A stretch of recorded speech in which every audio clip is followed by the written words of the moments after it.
This is the Horror Scouts podcast, and we're going to review Destroy All Neighbors.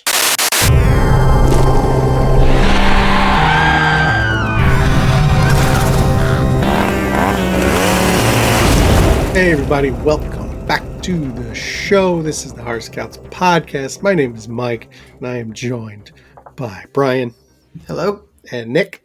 Hey. And we thank you for joining us. It's our first episode of 2024. Had a little bit of an unannounced break as per our usual MO, which is totally fine. You are checking out this show in one of two ways. You're either on YouTube at youtube.com/@horrorscouts or listening to us, just the audio version on podcast services. Quick spoiler warning for anyone who's never listened to us before. All of our reviews contain full spoilers. And if you are watching the YouTube version, there'll be a timestamp in the description to jump right to the review should you choose to. But we haven't seen each other for a little bit, so we're going to chat a little bit. Mm-hmm. Happy New Year. Yeah, right. End of the month. Happy New Year. Here we go. 23rd of January. Brian, I was on the call before you. Actually, I was on the call first, which is what this little quip is. I started it off with a New Year, New Me when Mike logged on and was like, I was here first. I think that's the first time that has ever happened that you guys weren't waiting on me. Well, that's why I message you, because usually it's like somebody's running anywhere between 10 and 45 minutes late. Yeah, I'm that somebody. You can blame. You can point fingers. I didn't hear from. No, sometimes it's Mike because his wife gets home late, whatever. And like I didn't hear from either of you. I'm like, we're still. I'm thinking, okay, nobody said we're not recording, so let me just make sure we're on time. Of course, I was late because I'm hooking shit up because I'm the one with the new setup. And New I Year, had New Me. the audio issues. Yeah. Not the right new me that we need. Mm-hmm. That's right. I'm glad you got a new setup. You're going to have fun with that. And... Yeah. Oh, shit. Well, Don't have fun now. What are you doing? He ruined it. The whole thing fell on the floor. I was trying to adjust the microphone, and I pulled it out of its... I forgot to screw it into the base. So it just popped right out. I'm going to leave that alone now. Guys, we're professionals. Yeah, we've been doing this long enough. Yeah. Believe us, what we say matters. I know I was saying to the guys before we started recording that, I'm in the planning stages of redoing my desk setup and getting everything done except for the actual desk itself. But I'm remembering now that I need to figure out a new microphone arm situation because I use a floor mic stand and just would swing the arm way out, kind of low camera in front of me, but I'd love to have it attached to the desk somehow. But maybe with the new setup, I can do one of those real low ones. Yeah, just like a little short baby stand. Yeah, that swings out real, just barely over your keyboard sort of thing. I thought I had one right here that I was going to pick up as a prop, but it's way under my desk. No. Yeah, I could leave the arm in. It's just unsightly, and I use this only when we record. So I was like, I'll take it out, throw it in the closet. It's easy enough to hook up and whatever, but I'm wondering, I have soft touch keyboard, I have the trackpad. Can I just pull out the old school Yeti stand and stick it on my desk? Or try it. I mean, we'll find out next time we start chatting. You're like, what the hell is that banging noise? As I'm searching a website. Yeah. Yeah. So I'll figure it out. Whatever. Professionals have to do this too. They just don't, talk about it at the beginning of the podcast episode. Yeah, they edit this part out, but we don't do that. Yeah. And they have a producer that handles all the setup and everything. Yeah, editing's for chumps. New merch idea. Horror Scouts, editing's for chumps. I like that. I would wear that. So I don't know anything that I'm trying to think of any big things that we've missed discussing with in the last 2 months. Yeah, horror related. I don't know. How about that they canned the next Exorcist movie? Yes. There was that. And said there was some news that we were all texting about, and I can't remember what it was. That's what it was. Mm-hmm. Yep. Yeah, so David Gordon Green is out for the next Supposedly X. because of scheduling issues. Sure. Yeah. Yeah. Yeah. I'm I mean, still he is a curious busy to, guy, but still. yeah, I'm still curious to watch that one because. So we haven't talked about this. So I finally watched Halloween Ends, Hmm. and this was more than a year removed from its original release. I didn't hate it. Okay. And I think it's because I went in with like, there's no way I'm going to enjoy this. Um, and I agree with everybody that this is not the movie we deserved. Hmm. Um, it was a bold choice for a conclusion for, let's say, those four movies in continuity's sake. Um, Hmm. but taken on its own merits, it was an interesting idea and it wasn't a bad movie. It just was like what the fuck were you thinking? Who did you think, who was this for? Right. Because it clearly wasn't for the main audience. Yeah. If it So wasn't a Halloween movie, it would have worked. Okay. yeah, exactly. And that's why removing myself from like, binging all three, or, watching them when they came out, and I could appreciate what he was trying for and just acknowledge, yeah, that was a bad move. Mhm. So that said, I am curious to watch The Exorcist, knowing it's supposed to be terrible, and I don't expect it to touch the original, even if it's no longer the scariest movie ever made because of how it ages. Mhm. You know, there's no way David Gordon Green was going to beat that, Right. Yeah. and it doesn't sound like he pulled the Toby Hooper and didn't try to top himself. With like Texas Chainsaw 2, he just went full scale comedy. Like, Yeah. I know Right. this isn't that, but Right. I I'll know. watch it someday. I'm curious to see if the rest of the trilogy will even happen, or if they're like, okay, we left too much of a bad taste in everyone's mouth. We have to readjust. Yeah, they'll find some other movie to remake, maybe Yeah. without David Gordon Green. Yeah. So yeah, who knows? I don't know how far along they were, or like how much of the trilogy he had plotted out. Hmm. Yeah, me neither. I didn't bother looking. Nope.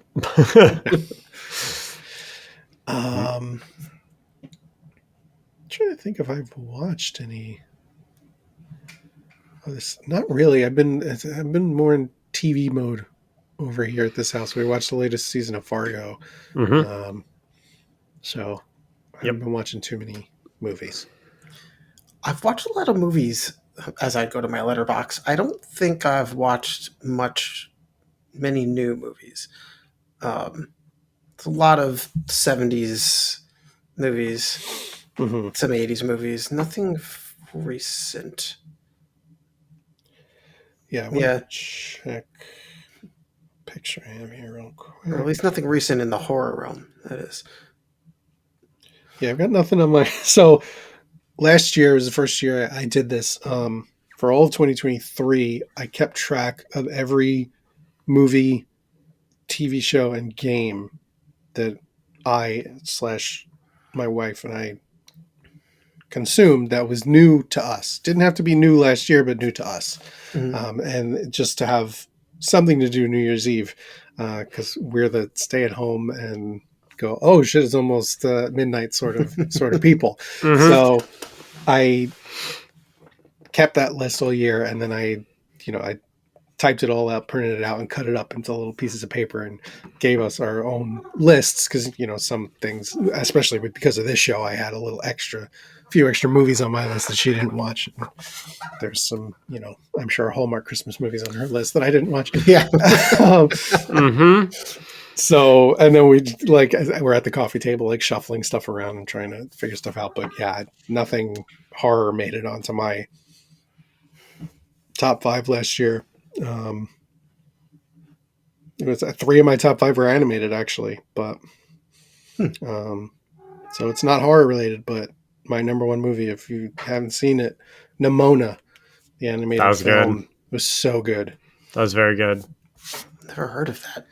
I think it was a Netflix movie. Netflix. Yep. I think, Huh. yeah, Hmm. That was a lot of fun. yeah. This little like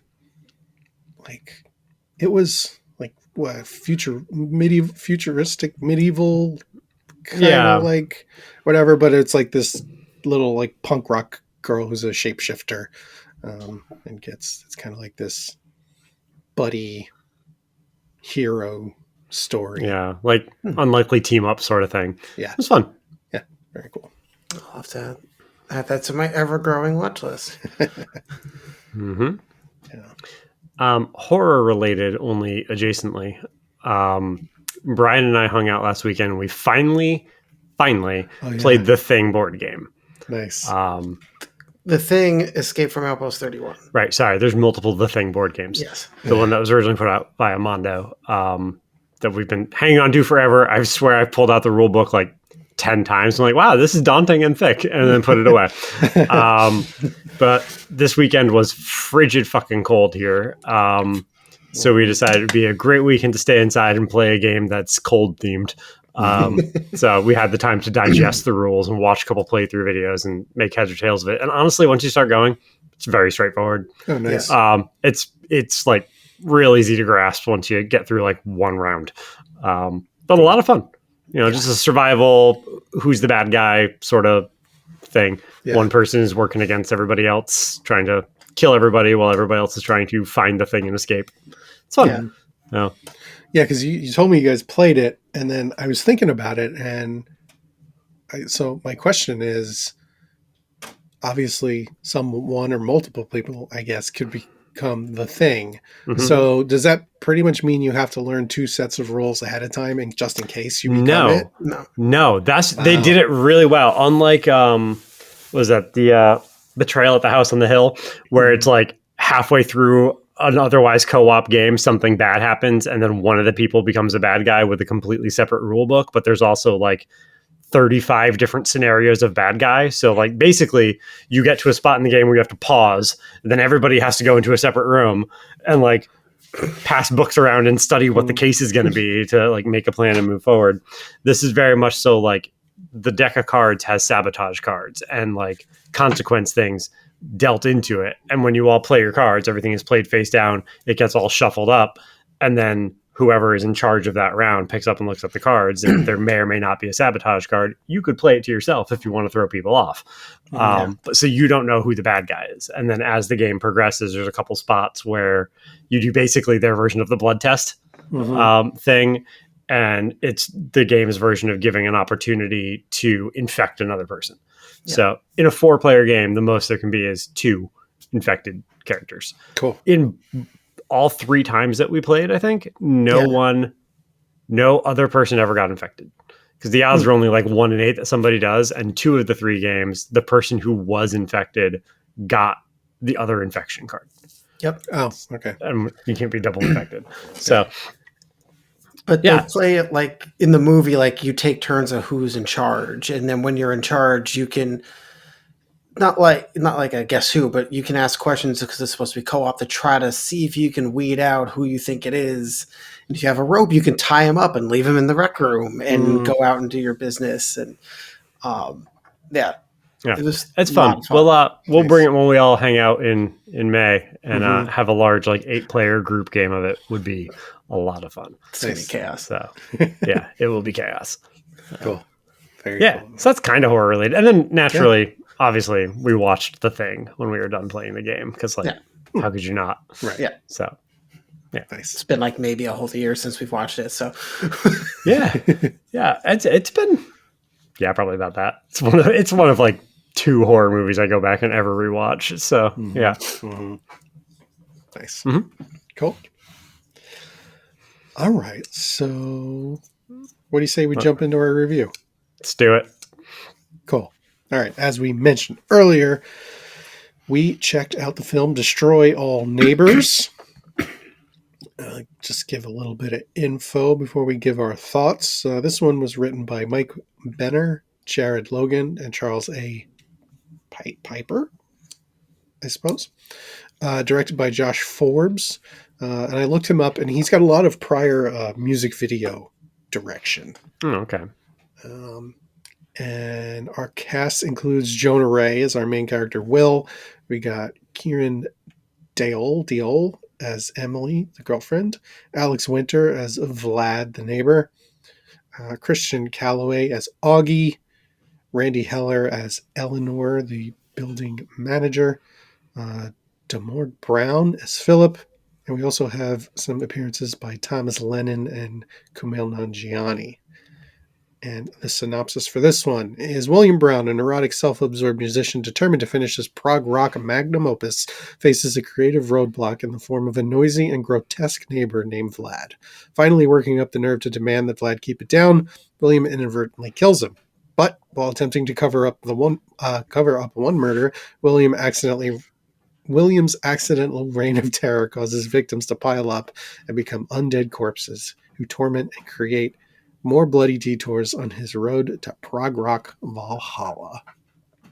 That's a very long synopsis. Like, accurate for sure, but yeah, I decided to look for a longer one this time because this current kind of stage of this show for us is we don't go through the movie per se, and sometimes we kind of don't explain some things if you hadn't watched the movie. So I'm like, let me give a more robust synopsis. yeah, I found myself the last 2 or 3 episodes being like, shit, I didn't do a very good job explaining context of that. Because like for a while there, we were good at giving like, okay, so let's set the scene and then talk about the thing we want to talk about.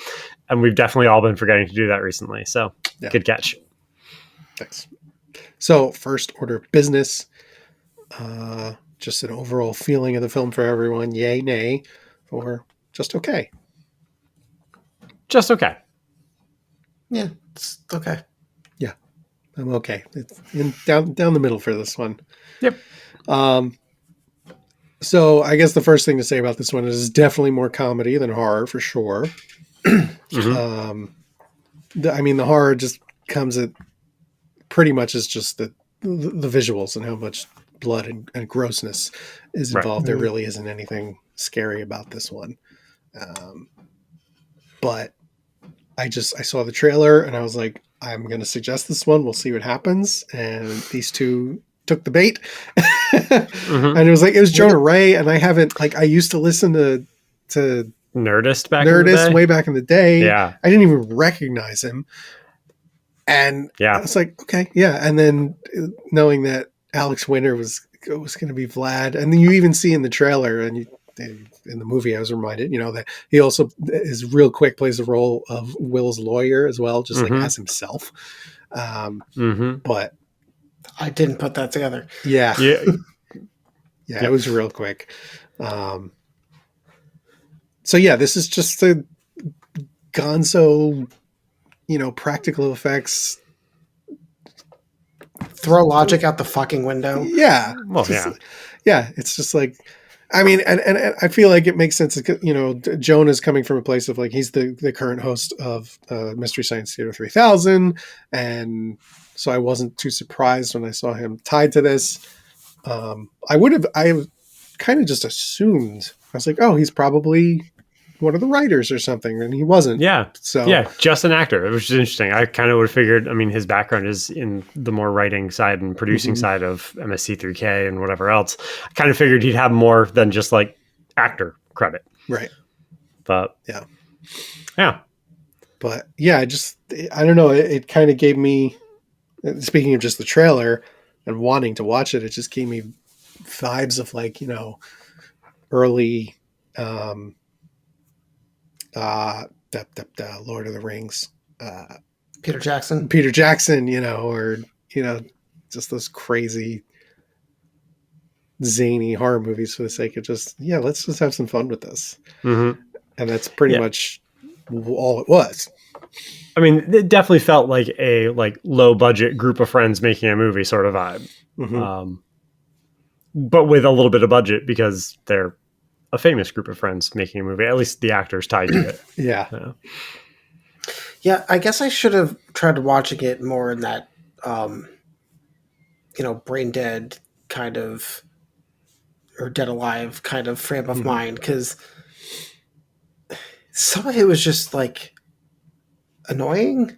And some of it was like, I get it, there's low budget. You might have some continuity errors. There might be a little lack of logic, but like, there's multiple points in here where some effects lost logic to the point where some plot, I was like, now I don't understand what is supposed to be happening here, but I'll just run with it. Mm-hmm. And either I don't get it, or they just said, we'll do both things and see, like, here's an effects art.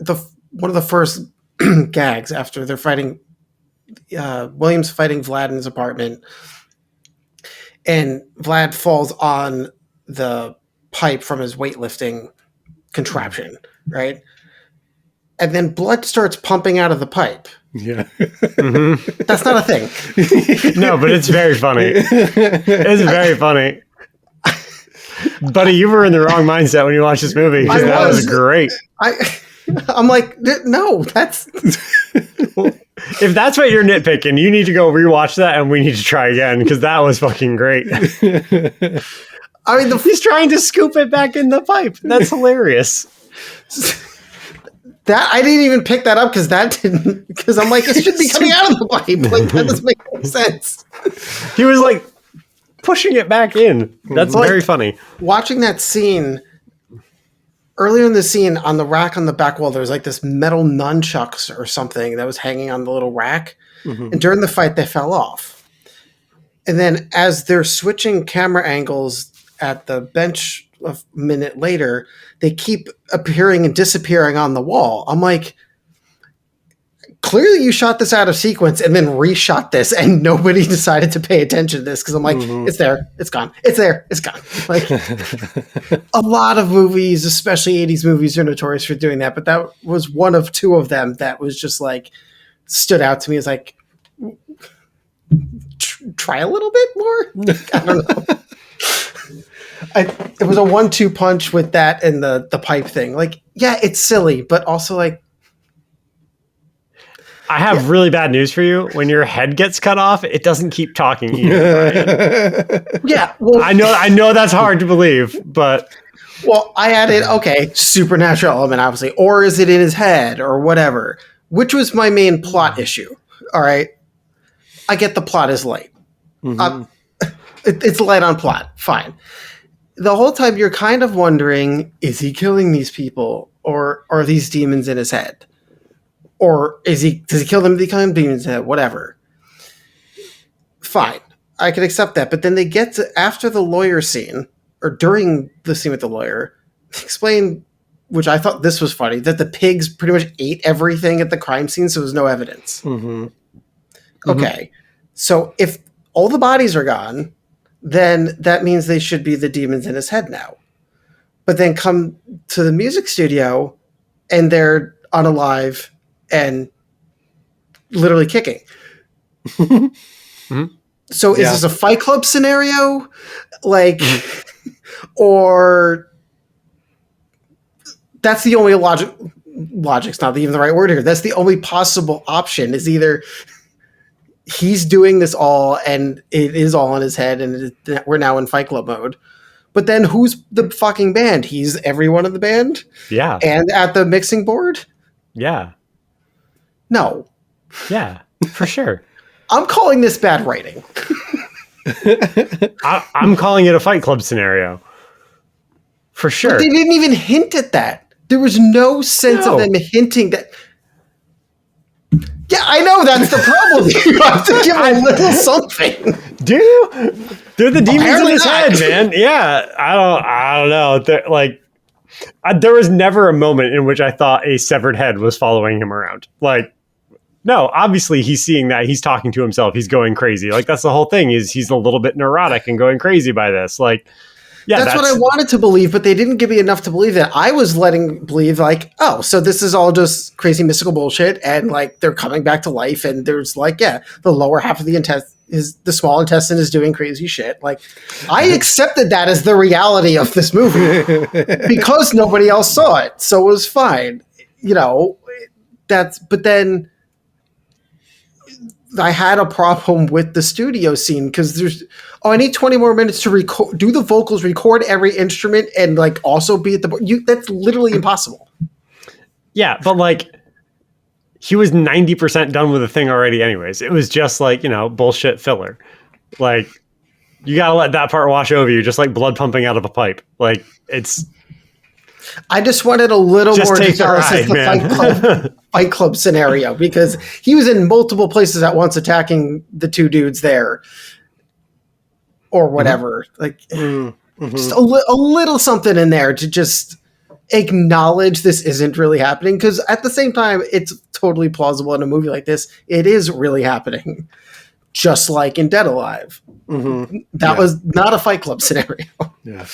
I know. I think it, and they could have done it in a humorous way too. You know, that final at the end, like pull back and see what everyone else sees, and it's just like, you know, limbs hanging from door frames, and you know, like it just could have been complete chaos Yeah, and just as messed up as what they that's chose to show all I us. needed. Or the girl, they allow the girlfriend in and she's like, okay, no, you're actually fucking crazy, I'm out of here, you Mhm. know. Mm-hmm. And then he's in a padded room like air guitaring his magnum opus. Yeah.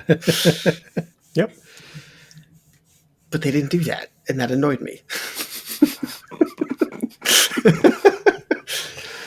At the same time, okay, so sure, maybe I didn't get it or I thought too much, however you want to describe that. That wasn't thinking. Okay, that's just, anyway, we just addressed that. I felt that some of the humor was just a little too silly as opposed to being actually funny. And some of the characters got a little annoying as opposed to just being a quirky character. And Yeah, that actually totally. overall had a more of a issue throughout the movie than the points I just discussed. Because sure, the fight scene was a minute and a half, and the end sequence was humorous to watch. I enjoyed the entire sequence at Industrial Sound and Magic. I don't know why they tried to make a George Lucas spoof there. Um, but I did enjoy all that visually, but through the whole movie, the characters were different degrees of annoying. And the silliness of it like overtook the actual humor that could or should have been there. Yeah. Yeah, I think that plays into, so I some bits went on a little too long. I felt I didn't write down specifics, but I think some bits overstaying the welcome leads to that, like getting too much of one character. Like I think Alex Winter did a good job as Vlad Mm. and probably had a fucking ball making this movie, but yeah, at some points it became a little too much. But I Yeah. did enjoy the character, and like calling him Willie and just the way he said that was great. He used bro a lot. It's like you never really know exact. I don't remember if they say exactly where he's from, but Nope. They never address it. he's definitely like he's definitely like an immigrant and still has the accent and the mentality of wherever he's from, but has picked up on these Americanisms and uses them Yeah. quite generously, which I thought was pretty funny. Yeah, I could have done with a thinner accent for the character of Vlad. It was like both inconsistent and very thick. Very thick. It's like semi-Slavic sounding, but also a little bit Irish here and there, and like inconsistent and big. It was like, I don't know if you're giving me exposition that matters. I'm fucking lost. Mhm. Like his whole character was a bit much. And like I understand why they went so heavy on the prosthetics for him, because so much later in the movie is him as a beheaded thing getting carried around, that like if you just make him be all clay from the beginning, it makes it a lot easier to deal with that afterwards. But like when he's a human and walking around and interacting and talking, there's just like, it's a weird uncanny valley of like, he's not a monster, he's just a human. But like even his fingers are fucking fake sausage fingers. It's like everything is dialed up to a degree that is unnecessary when he's a person. As soon as he gets a pipe through his chest and continues talking, you're like, okay, okay, maybe there's a reason for that. But like, was a little bit much, I felt like. Yeah. Definitely agree. Yeah, I view the movie as kind of like a Muppet movie almost. You've got the normal people and then these other beings that are Mm-hmm. amped up and exaggerated and just have a different look to them, but all exist in the same world. Yeah, like the landlady, Eleanor there. Oh, that was They my needed favorite. they needed to try to do something with her mouth matching her words. As the burned charred corpse, it was just like a flapping mouth that they put no effort to sync. That was. I mean, great. obviously that's easier, but that was hard for me. I wonder if that was just like a change of dialogue after the fact. And they were like, well, Yeah, it's like, well, we got to ADR it all anyway, so fuck it, whatever. I mean, I appreciate the fact that they got rid of the lips; it was just the jaw moving. But like, Yeah, still, it could have been timed a little bit better. yeah, that puppet though, that was my favorite look of the whole movie. Oh yeah, she was so Yeah. much fun. What a crazy crypt keeper-esque. yeah, You know. very much so. it also reminded me a little bit of the smoking guy from Beetlejuice in the waiting room. Mm-hmm. But there's character posters for all of these Yes. creatures, and the one for her is great because you get a nice close-up look of that somebody murdered a Muppet kind of look. Yeah, that was definitely the best design, or my favorite Yeah. design. I loved her little character arc too. I wasn't expecting that. Like her trying to help with the album, like offering, and he's just like, "This is my little old landlady." Like, no, thank you. And then it turns out she could have been very, very helpful and the exact Yep. person he needed. Yeah, yeah, and I feel like maybe you guys saw coming that the homeless guy outside of the I didn't see that studio. coming. I didn't I see didn't it. see it no. either. Okay, good.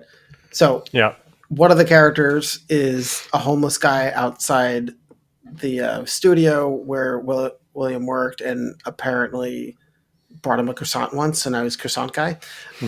William became croissant guy, and I'm blanking the character. Swig, Augie. right? Oh no, okay, same guy. Is Augie Swig? Yeah, no, Swig No. is Swig is the bass player. Yeah, No, Swig is the guy in the video, right? right, but that was the same guy. Oh, Well, like whichever. supposed Yeah. the same character, Sure. Right. different yeah. actors. Yeah. Yes. And anyway, so it turns out the guy they kept calling Augie was Swig, who was the lead of this band that was the inspiration to Williams' project, and he never knew that until he killed him by backing over him in the van. What was the name of the band? It was actually a pretty good band name. Dream Valley? No, shit. Remember? I'm not going to be able to pull it. No, me neither. And of course, there's no trivia on this No. IMDb page. But actually, I was like, oh, that's a good band name. How did no one take that yet? It was totally prog sounding. Yeah. And even made fake record sleeve album art and stuff Yeah. like that. Like, they I took did it- enjoy the running gag of the bass player narrating everything he needed to be doing from his how-to videos of so you murdered a body.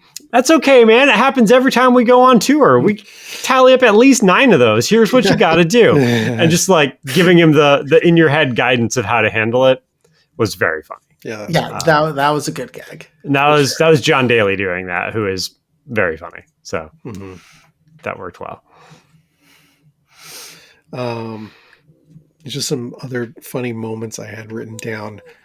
So Kamel's cameo as the kind of Yeah. the gate operator security guy was great, and the dueling fuck yous back and forth. Mhm. This is really good. Or he's Will's yelling at Vlad's dismembered body in the back of the truck. He's like, "Did you hear that?" He's like, "You yelling at nobody?" "Yeah, I heard that loud and Yeah, clear." I heard that. So One good. of my other favorite lines, which was kind of just a little thing, but it was earlier in the film when Vlad moves into the apartment. Here we go. We got to get some backstory. So Vlad moves in at the beginning of the movie, and he's just got freaking European techno music bumping day and night, and it's driving Will crazy, and he can't concentrate, and it doesn't seem to bother his girlfriend Emily as much. And he's like, I'm gonna go. Like, she's like, well, just go over there, and he's like, no, I can't go over there. He's very unconfrontational. He's like, should I bang on the wall? And she's like, you bang on the wall? What, are you fucking kidding me? And blah blah blah, and whatever. And then the cops show up at one point, and he's like, nervously like explaining like what I just explained. He's like, so I just like banged on the wall, and they're like, you banged on the wall? As if it was like you just admitted to a crime. Just the delivery of it was really good.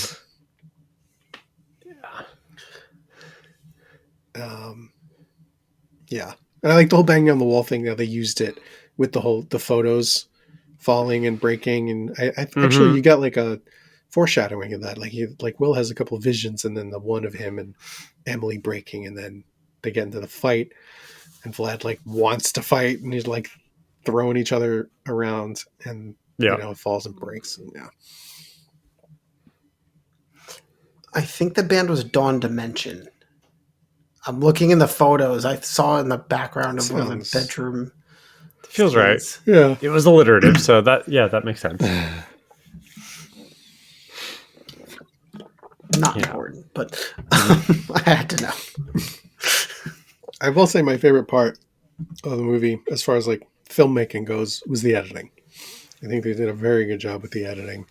It definitely added to the comedy. They did a couple of, cutaways like mid-scream, like, or mid-reaction, which is great. It's a newer social media generation sort of joke, but it works. And yeah, they definitely, the editing definitely helped with the sense of him going nuts. I mean, there was one point towards the end where, it's kind of that very dreamy, overstimulated sort of scene where it's like getting faster and faster, and everything gets redder and redder, and it's like giallo on crack.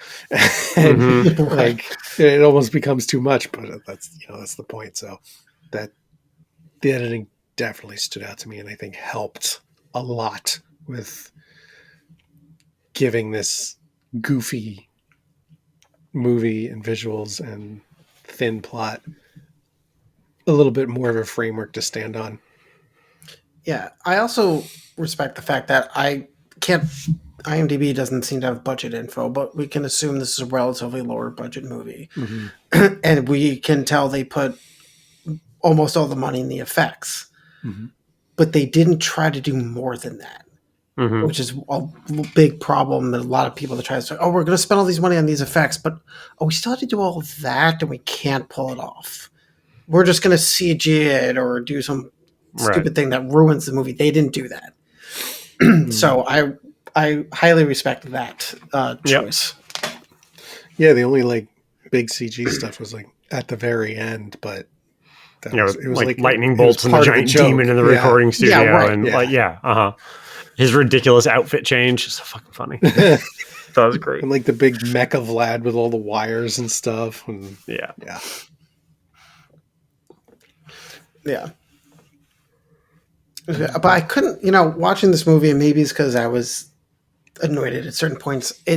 I couldn't help but think of Studio 666, which little bit of a different twist on it, but still a band or one guy in a band trying to record something, and everyone that he connects with ends up dying a horrible, bloody death.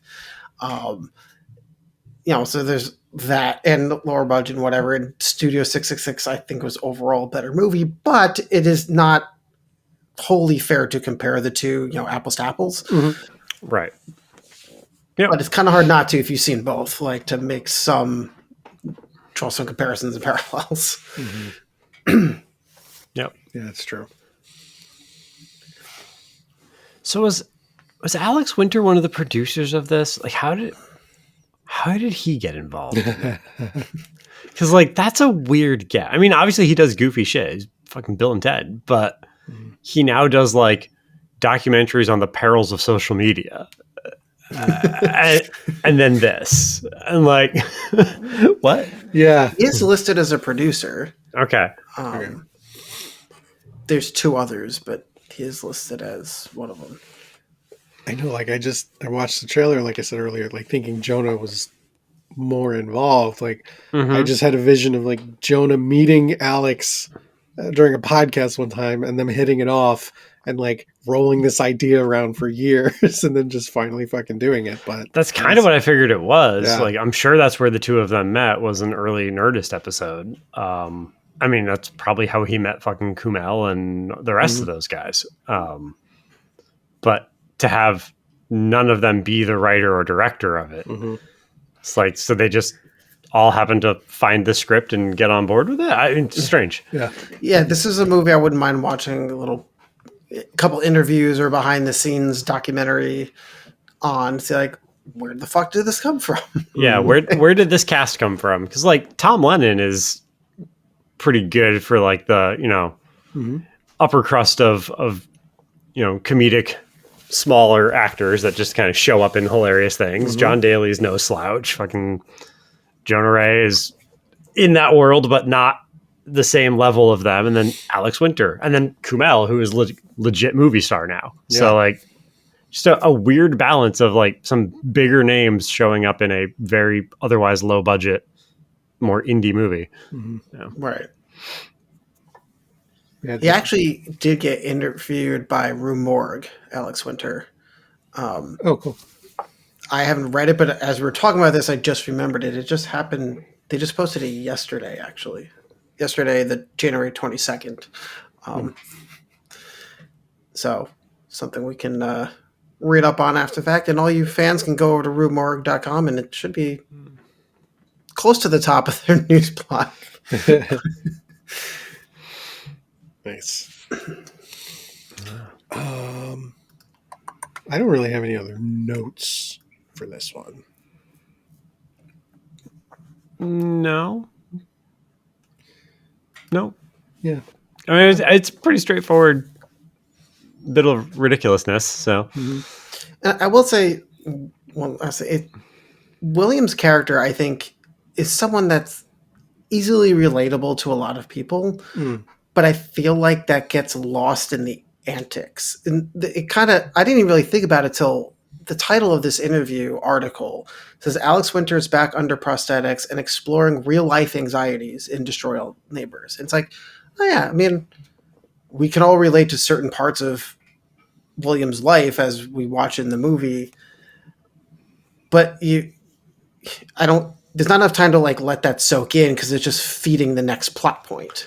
Right. So like that whole, this could be you like commentary or, put yourself in those shoes gets a little bit lost there, but yeah, I mean, it's a short, punchy movie. They don't do a lot of like setup, having you build empathy for this character who's struggling to complete anything, not where he wants to be in his job, not where he wants to be artistically, not fully there for his significant other, obviously afraid of confrontation. Like they don't, all that is there. It's shown to you, but like they don't spend any time having you be like, man, dude, that guy has it really hard. I feel for him. It's just like, yeah, but have you seen this crazy fucking neighbor? Right, exactly.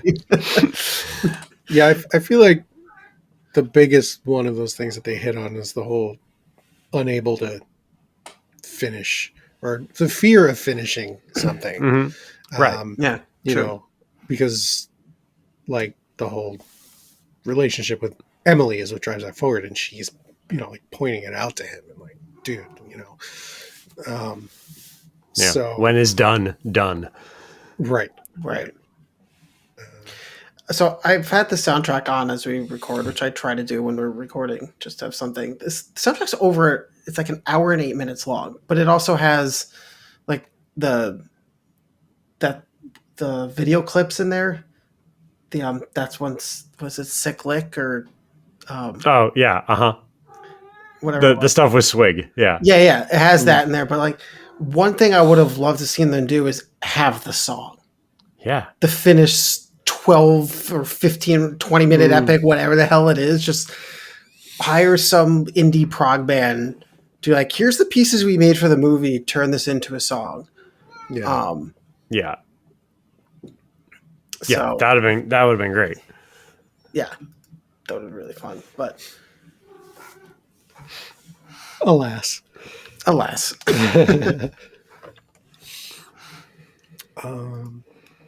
So do you guys, anything else you want to discuss about it, or you want to hand out some badges?